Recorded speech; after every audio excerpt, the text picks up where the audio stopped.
Chief secretary A Shanti Kumari ने मुजव्वजा Telangana state road transport corporation bill पर गवर्नर तमिलिसाई सौंदरराजन के उजागर करदा तमाम शुबहात की नुक्ता ब नुक्ता वजाहत करते हुए कहा कि इस बिल का मकसद सिर्फ महकमे आरटीसी को सरकारी खिदमत में जम करना है। गवर्नर के सेक्रेटरी को रवाना करदा मकतूब में शांति कुमारी ने कहा कि महकमे आरटीसी अपनी कानूनी हैसियत से काम करता रहेगा और हुकूमत में उसके मुलाजमीन के इंतजाम के बावजूद तरीक़ेकार में कोई तब्दीलियां नहीं होंगी। चीफ सेक्रेटरी ने कहा कि मुत्तहिदा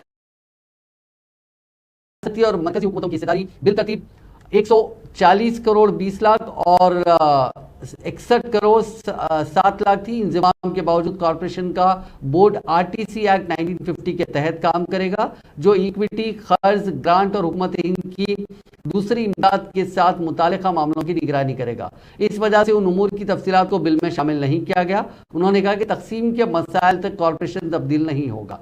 चीफ सेक्रेटरी शांति कुमारी ने कहा कि मुलाजमीन का हुकूमत में इंतजाम मुरवजा तरीक़ेकार के तहत किया जाएगा, इसलिए मुजव्वजा बिल में कोई वजाहत दर्ज नहीं की गई। मौजूदा आरटीसी मुलाजमीन के मफादात का रियासती हुकूमत में इंतजाम के बावजूद तहफ़्फ़ुज़ होगा और मुजव्वजा बिल के अहम मकासद में से ये भी एक अहम मकसद है। शांति कुमारी ने कहा कि महकमे आरटीसी के किसी भी मुलाजिम को तनख्वाहों या अलाउंस के बारे में कोई मुश्किल नहीं होगी और सरकारी खिदमात में इंतजाम के बावजूद वो मुख्तलिफ ज़मरों के तहत खिदमात अंजाम देते रहेंगे। चीफ सेक्रेटरी ने वजाहत की कि अब जबकि गवर्नर के शुबहात का अजारा कर दिया गया है, इस वजह से वो गवर्नर से ख्वाहिश करती हैं कि वो असेंबली में बिल पेश करने की सिफारिश करें।